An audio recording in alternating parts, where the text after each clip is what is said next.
ውጊያ ልጀምር ነው። ጽንሱንም ደግሞ በቃ እኔ አልፈልገውም እንዲወርድ እፈልጋለሁ አለች። እኔ በዚህ ውስጥ የለሁበትም፣ ግን ሌላ ሆስፒታል ብትመረመሪ ደግሞ ትንሽ 1 ወር ቆይተሽ ወይም ደግሞ 15 ቀን ቆይተሽ እየሰገድሽ ምናምን ቼክ ብታደርጊ ጥሩ ነው አልኳት። እሺ አለች እና ለ15 ቀን ያክል በመቁጠሪያ እየቀጠቀጠች እየሰገደች እያለቀሰች ቅዱስ ሩፋኤል ሆይ እባክህ ስራው ጽንሱ ሽሉን ስራው እያለች ጸሎት አድርጋ ድጋሚ ሆስፒታል ከ20 ቀን በኋላ ሄደችና ያው ዶክተር ነበረ። መምህር አለች። አቤት ዶክተሩን አያልህ ነው አለች። ምን አልኳት። ኧረ ይፈልግሃል አለች። ምን አድርገሽ ነው እንደዚህ አውጥተሽ ሰርተሽ ነው እንደመለስሽው አለኝ። እና ምንም ነገር ኖርማል ሰው ነው የሚታየኝ። እና እንዴት ነው ብላችሁ አንድ ፊኛ ስትነፉት ወደ ውስጥ ጭርምት ብሎ የነበረውን እፍ ስትሉት ብሎ እንትን የሚነፋው ልክ እንደዛ የተጨራመተ ፊኛ እንደ ጭንቅላቱ ሰምጦ የነበረው ጭንቅላቱ ተመልሶ ወደ ነበረበት የተተካ እስኪመስል ድረስ ሙሉ ጭንቅላት ሆኗል። ይሄ አካሉ ቅርጹ የተለየ ነው የሚመስለው የነበረው ልጅ ደግሞ ሙሉ በሙሉ አካሉ ተስተካክሏል። ሰው ወደ መሆን መጥቷል። እና በዚህ ልክ ሰይጣን እንደዚህ አካል ይቀያይራል እንዴ ሲባል ጊዜ ሰይጣንም እግዚአብሔርም አካል ይቀያይራል እንዴ? ጽንስ የእግዚአብሔር ነው እንግዲህ መቼም ልጅ የእግዚአብሔር ነው ምናምን ብሎ ተከራከረኝ። አይ ወንድሜ ዶክተር ይኸውልህ ማንነታችን ሙሉ በሙሉ ለሰይጣን ከተሰጠው ግብር እየተገበረለት ያንተ ነው ተብሎ እየተነገረው ከሆነ የተኖረው አዎ የኔ ነው ብሎ በባለቤትነት ይረከብና አካል ይቀያይራል። ለዚህ ነው እኮ ወደ ተለያየ እንስሳነት የሚቀየሩት የተለያየ አይነት ባህሪ ያላቸው በተለይ ባዕድ አምልኮ በሚያመልኩ ቤተሰብ ውስጥ ብዙ አይነት አካል ጉዳተኛ ልጆች የሚወለዱት በዚህ ምክንያት ነው። እና ይሄ ነው ብዬ በተለይ ህንድን ምክንያት አድርጌ ኢትዮጵያና ህንድን ሲያስተውል ባዕድ አምልኮ በጣም የሚመለክባቸው ቦታዎች ናቸው። ህንድ ላይ ደግሞ በጣም እንደዚህ ነገር ይበዛል ብዬ ቪዲዮዎች አሳየሁት። በጣም ገርሞት ዶክተሩ በስላሴ ስም እና ይሄ አስተምህሯችን ዝም ብሎ ጉንጭ አልፋ ወይም ደግሞ ከንቱ ልፍለፋ እንዳልነበረ በቲክቶክ እኮ ያለው እንዲህ ስትል ምናምን ስለመንፈስ ታወራ ያለው ግን በተጨባጭ እንደዚህ እንደሚሰራ አላውቅም አለኝ። ለእኔም ይሄ ተአምር ነው። እኔ እኮ አይደለም የሰራሁት እኔ እንዳደረግኩት አገር ነው እየቆጠርክ ያለው አስተምህሮን አስተማርን እንጂ እሷ ነች ይሄ ነገር ያመጣችው አልኩት። ምንድነው እምነትሽ አላት።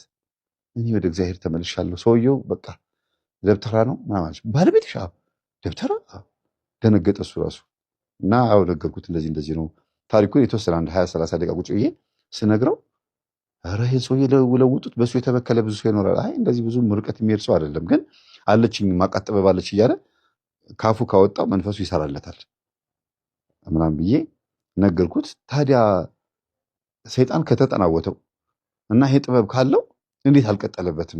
እንዴት አልገፋፋው? ጊዜ ወይ ባልሽ የስለት ልጅ ነው የሚሆነው።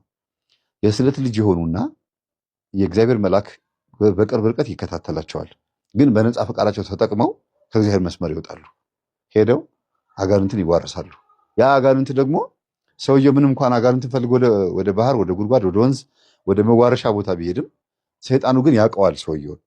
አይ ነገ ከነገ ወዲያ ይከዳኛል፣ አብሬው አልቀጥልም፣ ህይወቱን ባቆሽሽ ህይወቱን ባበላሽ ነው እንጂ ቢሻለኝ ከእሱ ጋር አብሬ መዘልቅ አይደለም አንዛለቅም፣ የሆነ ቀን ያመልጠኛል ብሎ ስለሚያስብ ኃጢአት ብቻ ነው የሚያሰራው እንጂ አብሮት መቀጠል አይፈልግም። ስለዚህ የሰውየው ብቻ ሳይሆን የመንፈሱን ፍላጎት ነው ብዬ ነገርኩትና ትምህርትህን ካሁን በኋላ አዳምጣለሁ ምናምን ብሎ ተለያየን እና ደስ አላት በጣም። ውጤቱን ይዘን ሄደን ለባሉ አሳየችው። እኔም አብሬያቸው ሄድኩኝ፣ ቤት ሄድኩኝና እሺ ጥበበኛው ምናምን አልኩትና እሺ እንደዛ ስንባባል እኮ ጥሩ ነው ማማለኝ። ከዛ ግን ውጤቱን ስታሳየው ደነገጠ። መጀመሪያም አለ ወረቀት ውጤት ፎቶ፣ እንደገና እንዴ የሌላ ሰው ወረቀት ነው የሰጠሽ አላት። ኧረ አይደለም ይሄ የራሴ ነው፣ የሁለቱም ስሙ የራሴ ነው እንደተመልከተች ደወለትን። ዶክተር ባለፈው የሰጣት የሌላ ሰው ውጤት ነው አላየ መንፈሱ እንዴት እንደሚያሳያቸው። ኧረ ራስህ ነህ እዛው እያየን አይደል ወረቀቱን ፕሪንት አድርጌ የሰጣችሁ የራሳችሁን ወረቀት የሰጣችሁ። ይልቁንስ መጠራጠርህን ተውን አለው። እኔ ገና ሳልናገረው ገና ስልኩን ሲዘጋ እኮ ልናገረው ነበር የፈለኩት እኔ። ዶክተሩ ግን ራሱ ጥርጥሩን ተውና አጠገብ ያለው መምህር አለ መምህር አለው። አዎ ሲል ጊዜ አጠገብ ያለው መምህር የሚነግርህን ስማ። አንተ ምንም እንኳን ደብተራ ብትሆንም ግን እግዚአብሔር አንድ ድል ሰጥተዋል ሲለው ጊዜ ጥበቤም ተነግረሃለች ደብተራ እንደሆንኩም ተነግረሃል እንዴ በልበል ቻው ዘገና። እንዴት ነው ነገሩ? ሳልፈቅድ ሙያዬን ማስተዋወቅ ጀመራችሁ እንዲ አለ። ከፈለክ እኔ ዩቲዩብ ላይ ማስተዋወቅልሃለሁ ለኪንታሮት፣ ለጨብጥ፣ ለቂጥኝ፣ ለእቁብ፣ ለእድር ምናምን እያልክ ለመስተፋቅር እያልክ እንደምትለው ከፈለክ አስተዋውቅልሃለሁ አልኩት። እሱን የምታስተዋውቅ ሰው እንኳን አትመስልም። እኔ እየቀለድኩበት ነው። ግን እንደው የፅንሱ ነገር ግን ይከብዳል። እውነትም ግርማ ጥበበኛ ነው አላለም? አሁን መምህር ግርማ እዚህ ምን አመጣቸው? ሰው ጊዜ ያው መቁጠሪያው እሳቸው አልባረኩትም። እሳቸው የባረኩት ሳይሆን ሌሎች አባቶች የባረኩት ነው። በቃ ከገዳም ነው የሚመጣው። እፍ ብላ በስመ አብ ወወልድ መንፈስ ቅዱስ ብላ ነው ይሄ መቁጠሪያ ስትቀጠቅጥ የነበረው። ሌላ ምንም የተፈጠረ ነገር የለም። እውነት እስኪ ወላዲተ አምላክን አለ ተወዳታል እመቤታችን። ሰው ጊዜ አዎ ወላዲተ አምላክን አልኩት። እንደሚለው እንደዛ ነው የሚለው ልጁ እንደሚለው እንደዛ አልኩለት። ከዛ ግን ትንሽ ልቡ መለስ አለ። የሆነ ደፈር ብሎ የመናገር ነገሩን አቆመና የሆነ ወሰነ። እስኪ ትምህርቱን እናዳምጠዋለን። እስኪ አባት ሊሆን ነው እንግዲህ አሁን በጣም ይገርማል ይላል። እኔ የምለው አልኩት ለምን ነው ጥብር የምትለው አልኩት። በገዛ ቤቱ ምን ላድርግ ታዲያ እንደ ክርስቶስን ይዣለሁ። ቤት ቤተክርስቲያን ነች እንጂ ቤት አይደለምና ቤተ እግዚአብሔር ነው አይደል? አዎ የእሱ ቤት አይደለም። ስንታመም፣ ስንወድቅ፣ ችግር ውስጥ ስንገባ ይረዱናል፣ ያግዙናል፣ ከጎናችን ይቆማሉ ብለን የተማመንባቸው ሰዎች ብዙ አልፈውናል። እግዚአብሔር ብቻ ነው እያየ ማያልፍ። ሰው እያየ ያልፋል፣ እያየ ዝም ይላል። ማድረግ እንኳን የሚቻለውን ነገር ሳያደርግ ዝም ብሎ ያልፋል። እግዚአብሔር ግን ሰውን አያልፍም። ጌታችን መድኃኒታችን ኢየሱስ ክርስቶስ ይህንን ሰው ሲያይ ሊያልፉ አልወደደም። በመንገድ ዳር ነው ድንገት ያገኘው። ስለዚህ በመንገድ ዳር ሲሄድ ድንገት ነው ያገኘሁት፣ በመንገዴ ላይ ቁጭ ብሏል፣ ስለዚህ ይህንን ሰው ልለፍ አላለም። ይልቁንም ጌታችን መድኃኒታችን ኢየሱስ ክርስቶስ ወደዚህ ሰው ጠጋ አለና ተመለከተው። ጌታችን መድኃኒታችን ኢየሱስ ክርስቶስ ይህንን ሰው ሲመለከተው በግንባሩ ላይ እንደኔና እንደናንተ ዓይን የለውም፣ ብርሃን የለውም። ልሙጥ የሆነ ግንባር ብቻ ነው ያለው። አንድምታ ወንጌል እንደሚነግረን ይህ ሰው ዓይን ፈጽሞ የሚባል ነገር የለውም። ምናልባት አንዳንድ ጊዜ ዓይን ሊጠፋ ይችላል፣ ሊፈስ ይችላል። በተፈጥሮ ደግሞ ችግርም ሊገጥሞ ይችላል። ይህ ሰው ከሌሎቹ ሰዎች ልዩ የሚያደርገው ምንድን ነው? በግንባሩ ላይ ፈጽሞ ዓይን የሚባል ነገር የለውም። ልሙጥ የግንባር ግድግዳ ነው ያለው። ይህንን ሰው ጌታችን መድኃኒታችን ኢየሱስ ክርስቶስ ሲመለከት ከሱ ጋር የነበሩት ደቀ መዛሙርቱ ይህንን ሰው ተመለከቱት፣ ይህንን ሰው አዩት። በዚህ ሰውም በጣም ተገረሙበት። ጌታችን መድኃኒታችን ኢየሱስ ክርስቶስን እንዲህ ብለው ጠየቁት። ደቀ መዛሙርቱም ይላል መምህር ሆይ ይህ ሰው ዕውር ሆኖ የተወለደው በማን ኃጢአት ነው? በራሱ ነውን ወይስ በወላጆቹ ብለው ጠየቁት። ስለደነገጡ ስለተገረሙ መምህር ሆይ ጌታ ሆይ ይህ ሰው ዓይኑ የጠፋው በግንባሩም ላይ የዓይን ምልክት የሌለው ጨርሶ ልሙጥ ሆኖ የተወለደው በቤተሰቦቹ ኃጢአት ነው በእናትና በአባቱ ኃጢአት ነው ወይ ብለው ጌታችን መድኃኒታችን ኢየሱስ ክርስቶስን ጠየቁት። ይሄ ቃል የሚያስረዳን የቤተሰቦቻችን በደልና ኃጢአት ለእኛ እንደሚተርፍ ነው።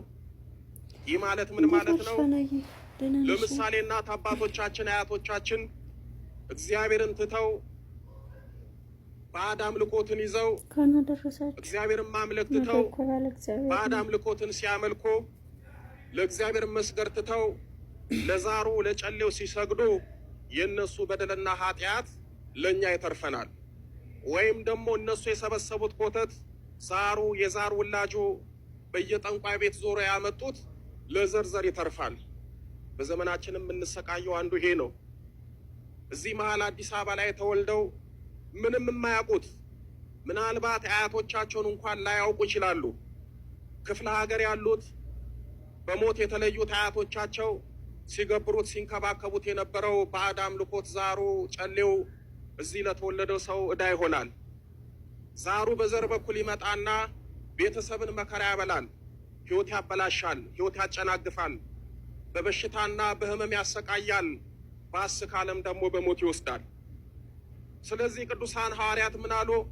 ጌታ ሆይ ይህ ሰው እንደዚህ የሆነው በእናት በአባቱ ኃጢአት ምክንያት ነው ወይ ብለው እጅግ በጣም ተደንቀው ጌታችንን ጠየቁት።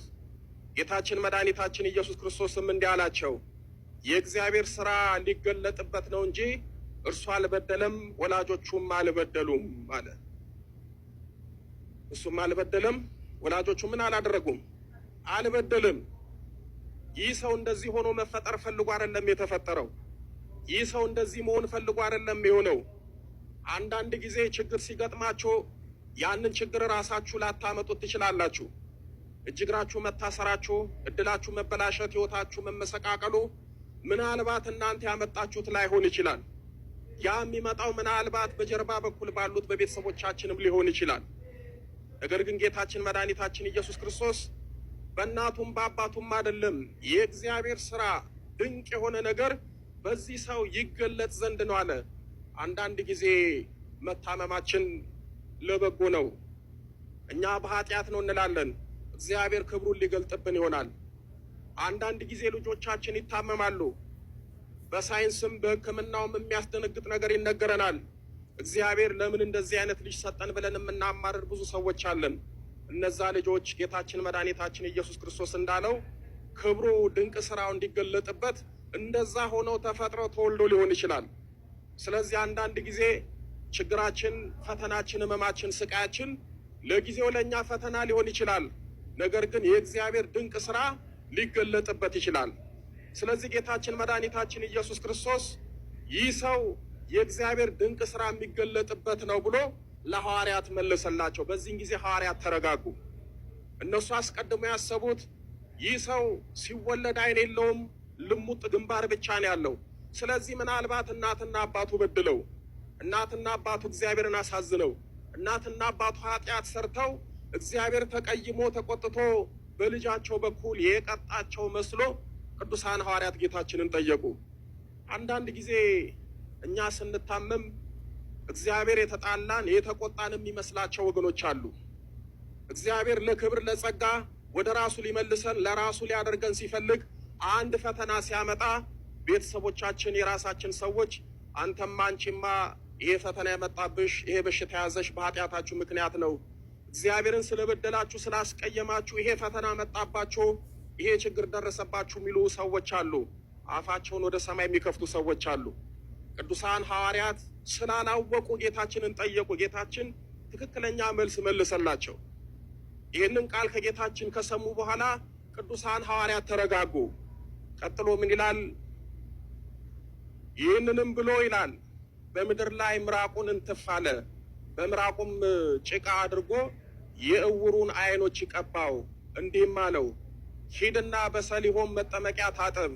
ትርጓሜውም የተላከ ማለት ነው። ሄዶም ታጠበ፣ እያየ ተመለሰ ይላል። ስለ ቃሉ ስለ ታምሩ እግዚአብሔር የተመሰገነ ይሁን። ይህንን አይነ ስውር ሰው ጌታችን መድኃኒታችን ኢየሱስ ክርስቶስ ተጠጋ፣ አየው። ከዛ በኋላ ከመሬት ላይ አፈር አነሳ፣ ጭቃ አነሳ። ያንንም በምራቁ ለወሰው፣ ግንባሩ ላይ ዳሰሰው፣ ምልክት ሰራበት፣ ዓይን ሰራለት። በጣም የሚገርማችሁ ያንን ጭቃ በምራቁ ከደባለቀ በኋላ ወዲያው አልፈወሰውም። ያንን ጭቃ ግንባሩ ላይ ቀብቶ የዓይን ምልክት ከሰራለት በኋላ እነሆ ሂድና በሰሊሆም መጠመቂያ ተጠመቅ አለው።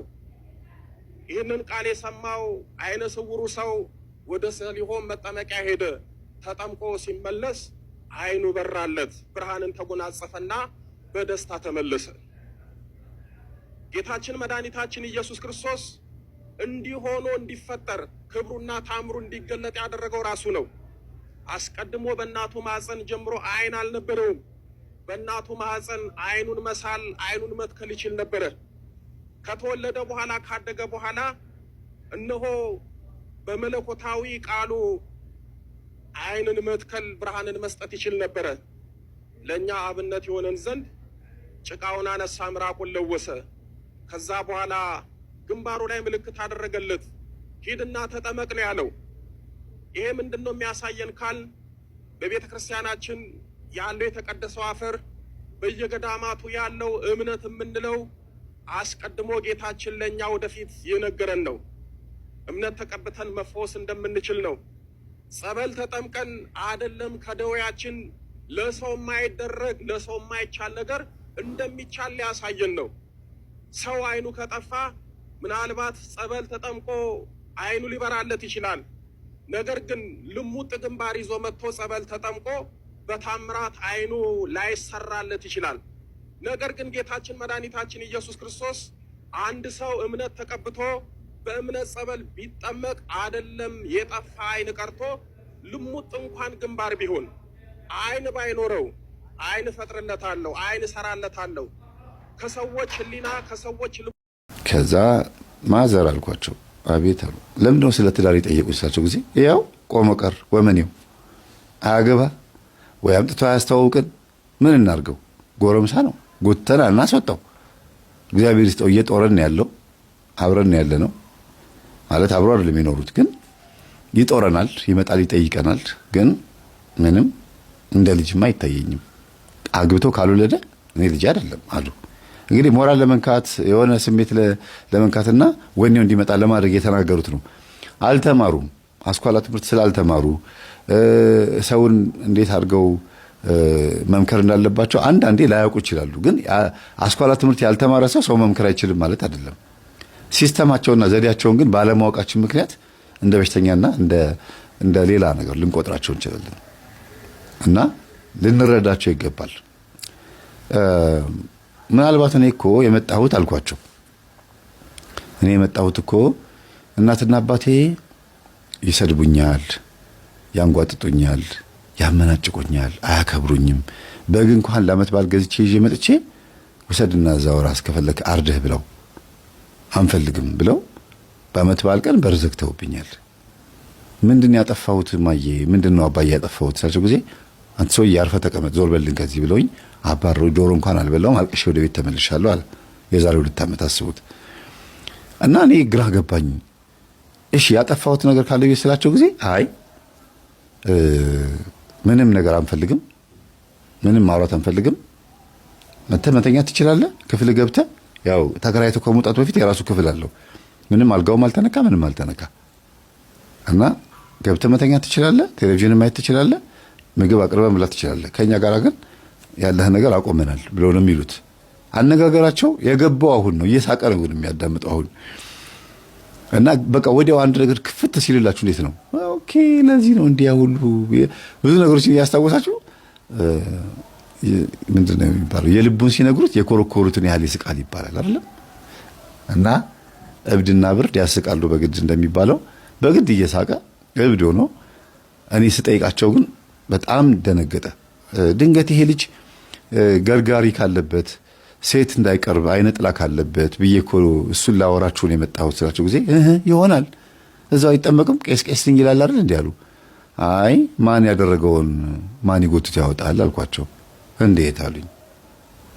አይ እንደው ሲናወራና ምናልባት 3 አማራጭ ሰጣችኋለሁ። አንደኛ በቤተሰቦቻችሁ ይመለክ የነበረ ከራማ ባዕድ አምልኮ ወይም ደግሞ ሌላም ኮተት ካለ አቴቴ ጨሌ ቤት ውስጥ ካለ ይሄ ልጁን ወደ እግዚአብሔር እንዳይጠጋ ይገረግረዋል፣ ወይም ደግሞ ወደ እግዚአብሔር ቢጠጋም እንኳን እንዳያገባ ይገረግረዋል። አንድ ነገር ይከለክለዋል። ሁለተኛ ነገር ደግሞ ጎረቤቶቻችሁ ላይ ወይም የስራ ባልደረቦቻችሁ ላይ የሆነ ነገር ይገጥማል። እናንተም በማህበራዊ ኑሯችሁ ላይ ብዙ ነገር ሊገጥማችሁ ይችላል። ግን መተት አድርገውባችሁ ተወርሮባችሁ እናንተም ደግሞ አጸፋ መልሳችሁ ሰራላታለሁ ብላችሁ ያደረጋችሁት ነገር ካለ እኮ በልጅ ላይ ይመጣል። ልጅን እኮ ይገረግረዋል። የተወረወረ የተጣለ ነገር ካለ ሲረግጠው ያ ነገር ከጎረቤት ሲመጣ መካን ጎረቤት ካለ እዚህ ጋርም እንደዛ ነው የሚሆነው። እዛ አጫሽ ቃሚ ካለ ልክ እንደዛው ብቻ እዛ ከዛ ቤት የሆነ ነገር ሲወረወር ወይ ከጎረቤት ወይም ከሆነ ዘመድ የእናንተን ነገር ለማበላሸት ሲወረውሩ እናንተ ቤትም ልክ እንደነሱ ቤት ነው የሚሆነው። እና እንደዛ ሳጋጥሟችሁ ከሆነ ሁለተኛ፣ ሶስተኛ ነገር ደግሞ ልጁ ታሞባችሁ ለማሳከም ባህል ሕክምና መሪጌታ ምናምን የሚባሉት ጋር ስርማሽ ቅጠል በጣሽ ጋር ወይ ጠንቋይ ጋር ምናምን ሄዳችሁ እንደው ድንገት ጎንበስ ብላችሁ እዛም አፈንድዳችሁ ከሆነ ስላቸው ጊዜ ጸጥ ያሉት ምንም ነገር አልተናገሩም። ምንም አልመለሱልኝም። አባቴ እናቴ አይመልሱልኝም። ድንገት ከነዚህ ከሶስቱ አንዱ ወሳሽ ጊዜ እንዴት ያለህ ደፋር ነህ እባክህ አሉኝ። አባትየው እንዴት ያለ ደፋር ነህ አሉኝ። ወይ አባቴ ካጠፋው ይቅርታ በቃ ልሂድ። እኔ እንደ ልጅ ነው ያወራሁት። እኔ መምህር ነኝ፣ የቤተ ክርስቲያን መምህር ነኝ አልኳቸው። እኮ በላ ጀምረዋል፣ ቆስቁሰዋል። እኔ እኮ የገረመኝ ድፍረትህ ነው አሉኝ። ምኑ ድፍረት? ምንድን ነው ያጠፋሁት? ጥያቄ መጠየቅ ነውር ነው አልኳቸው። እኔ የመሰለኝ ደፋር ነው ሲሉኝ እንዴት እኛን ብትንቀን ነው እንደዚህ የምትናገረው ሚሉ ይመስሉ የነበረ። ልጁም እንደዛ ነበር የተረዳው። ወይኔ መምህር አለቀልህ ዛሬ ምናምን ይለኛል። ዝም በል አንተ ደግሞ ቆይ አልኩት። እናትየዋ ምንም አልተናገሩም። ዛሬ መተህ አንድ ብርጭቆ ሻይ ጠጥተህ የድፍረት ቃላት ተናገርክ፣ ከባድ ነው በጣም አሉኝ። እኮ ይቅር ካስቀየምኩ ይቅርታ በቃ እሺ፣ ይሄ መናገር ካልነበረብኝ። ግን ይሄ ልጅ ጿሚ ጸላይ ሆኖ የቤተ ክርስቲያን አገልጋይ ሆኖ ወይም ደግሞ እንደዚህ መንፈሳዊ ሰው ነው፣ አስራት በኩራት የሚያወጣ ጨዋ፣ የተመሰገነ ጥሩ ደሞዝ ያለው በጣም አሪፍ ልጅ ሆኖ እንዴት ሚስት አጣ? ለምንድን ነው ይሄ ገርጋሪ ያጣው? ማን ነው ይሄ ገርጋሪ የመጣበት? ለምንድን ነው ይሄንን ደስ የሚል ህይወት ያጣው አልኳቸው። ኮበል አምጥተዋላ በደንብ እንግዲህ ካመጣሁ በደንብ እናወራለን አሉኝ። አቀማመጣቸው ሁሉ ተስተካከለ። እንዴ ይሄ ነገር እኔን ደግፈው ነው እንደሚያወሩት ብዬ ተስተካከልኩ። ደስ አለኝ እኔ ራሴ። እንድናወራ ይፈልጋሉ ሊሳጅ ጊዜ ኋላሳ ታዲያ እንዴ አመጣኸው እኮ ምኑን አልኳቸው። እኔም እኮ እንደዛ ነበርኩኝ እኮ። አሁን ነው እኮ ወደ ኋላ መለስ ብለህ መተት ያደረጉባችሁ ባዕድ አምልኮ የሚመለክ ደብተራ ጋር ጠንቋይ መሪጌታ ጋር ሄዳችሁ ከሆነ ይሄ ልጅ ይገረግረዋል ስትል ለካ ከኔ ወደዛው ሄደው ነው እንደዚህ የሚያደርገው። ይሄ ነገር ነው እንዴ ብዬ እኮ ነው አሁን ደንግጬ እኮ ጸጥ አልኩ አሉት። ከዛ ትዬስ ጊዜ እሷማ ስራዋን ታውቃለች፣ ልጇን ማያውቀው ስንት ጉድ አለ። በያው እንግዲህ ፈርጦልሻል፣ ትናገሪ እንደው ተናገር አላት። ልጁ ደነገጠ። ምንድነው አባዬ ምንድነው ማየ እስቲ ንገሩኝ፣ የማላውቀው ነገር አለ ና አሉትና እጁን ይዘውት ገቡ። እርሶ ሰውዬ ይመለሱ፣ እናትየው ደግሞ እርሶ ሰውዬ ይመለሱ፣ እረፉ፣ ልጁን እንዳያስቀስፉ እረፉ ይላሉ። አይ እስከዛሬ ምንም ያላረጋው ምንም አያርገኝ ብለው ወደ ጓዳ ይዘውት ገቡ። ከዛ ሰውየው መጎተት ስላልቻሉ ልጁን ጎተቱት። ና ትቀሰፍብኛለህ እረፍ። እማዬ ምንድነው? ከዛ እኔ ገባኝና ጫሌ እንዳለ ስለገባኝ ና ቁጭ በል አንተ ቁጭ በልና እኔና አባባ እንገባለን አልኩት። ከዛ አንተ እንግዳ ነህ ብዙ ድፍረት አታብዛ አሪ። አዎ እናቴ እንግዳ ነኝ፣ ግን መፍረጥ ያለበት ነገር መግል ካለ ይፈርጣል፣ መጠረግ ያለበት ነገር ካለ ይጠረጋል። ከዛ ውጪ እንደ ማማ የሚቀር ሎሚ የለም አልኳቸው። ሎሚ እንኳን ካማማ ነው በኋላ ጠቅት አድርጎ ይመጠጣል አይደል እንዴ? ማንኛውም ነገር ከተጀመረ ወደ ኋላ የለም አልኳቸው። አቴቴ ጨሌ አለ ወይስ የለም አልኳቸው። በጣም ደነገጡ። ጸጥ አይመልሱም። ከዛ አባትየው ገብተው እንዲህ አንጠልጥለው ይዘው መጡ። ይኸው ይሄንን ጉድ ተሸክማ ተቀምጣ ነው ልጇን አስራ ያስቀመጠችው። አሁን ነው የገባኛሉ። ምንም እንደ ወደ 10 ደቂቃም አልፈጀብንም። ቃሉን ከተነፈስኩት በኋላ ወዲያው ነው። ልጁ ደነገጠ። እማዬ ይሄን ታመልኪ ነበር? አዎ አክስትህ እኮ ነች እኮ ተቀበይ ብላኝ እኮ። መቼ? ህፃን እያለህ ነው እኮ የተቀበልኩት። አንተ ከተወለድክ በኋላ ጨሌው መጣ። ድጋሚ ሁለተኛ ልጅ መውለድ አቃተኝ፣ እምቢ አለኝ። ጨሌውን ልመልስ ስል እታመማለሁ። አታስታውስም አንተ ሰውዬ ብላ እናትየው ደግሞ ጭራሽ አባትየውን እገዛ ፈለጉ። አዎ አንተ ከተወለድክ በኋላ ሌላ ልጅ ለመድገም ብለን ሞከርን። ከዛ ጨሌውን ከተረከብሽ ትደግሚያለሽ፣ ልጅ ትወልጃለሽ፣ ጨሌውን ተረከቢ፣ የዘጋብሽ እሱ ነው። አልቀበልም አልፈልግም ስትይ የመጀመሪያ ልጅሽንም እያሳመመ አንቺም ደግሞ እንደገናም የታመምሽ ስትይ ጊዜ ይሄንን ጨሌ መረከብ አለብሽ ተብዬ ነው የተቀበልኩት ያሉ እናትየው። ከዛ በኋላማ ጨሌውን ከተቀበልኩ በኋላ መመለስ ደግሞ አልቻልኩም። አይ ልጅ ከልክሎኛል አልፈልግም ብዬ ስመልስ ደግሞ እታመማለሁ። 5 ጊዜ ጨሌው እኔ ቤት ተመላልሷል አሉ።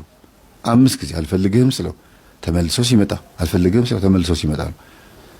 ከዛ ደግሞ